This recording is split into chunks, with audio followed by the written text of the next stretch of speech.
Pada fase penyembuhan luka terdiri dari 3 fase. Yang pertama adalah fase inflamasi atau balance inflammatory response atau suppression or inflammation.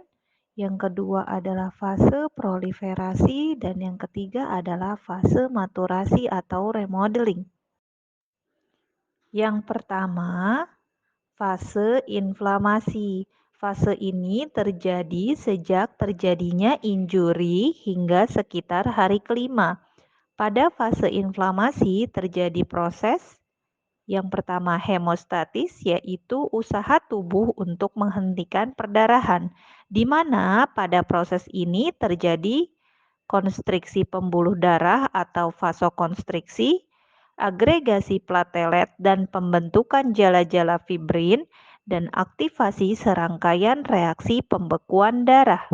Kemudian terjadi inflamasi, di mana pada proses ini terjadi peningkatan permeabilitas kapiler dan vasodilatasi yang disertai dengan migrasi sel-sel inflamasi ke lokasi luka, dan proses penghancuran bakteri dan benda asing dari luka oleh neutrofil dan makrofag.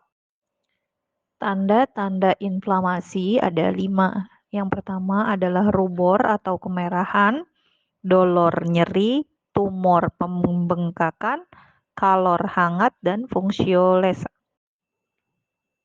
Yang kedua, fase proliferasi atau rekonstruksi. Fase ini berlangsung sejak akhir fase inflamasi sampai sekitar 3 minggu.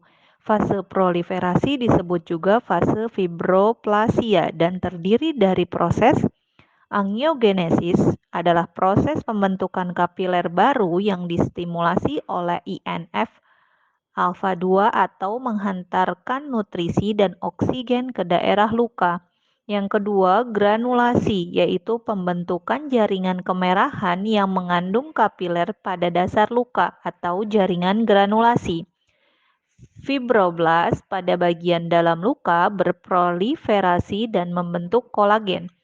Kontraksi pada fase ini, tepi-tepi luka akan tertarik ke arah tengah luka yang disebabkan oleh kerja myofibroblas sehingga mengurangi luas luka. Proses ini kemungkinan dimediasi oleh TGF-beta. Yang keempat, reepitelisasi. Proses reepitelisasi merupakan proses pembentukan epitel baru pada permukaan luka. Yang ketiga, fase maturasi atau remodeling.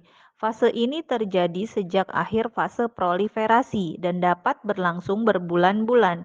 Pada fase ini terjadi pembentukan kolagen lebih lanjut, penyerapan kembali sel-sel radang, penutupan dan penyerapan kembali kapiler baru, serta pemecahan kolagen yang berlebih.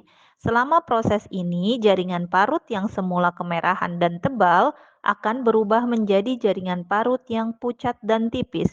Pada fase ini juga terjadi pengerutan maksimal pada luka. Jaringan parut pada luka yang sembuh tidak akan mencapai kekuatan regang kulit normal, tetapi hanya mencapai 80% kekuatan regang kulit normal.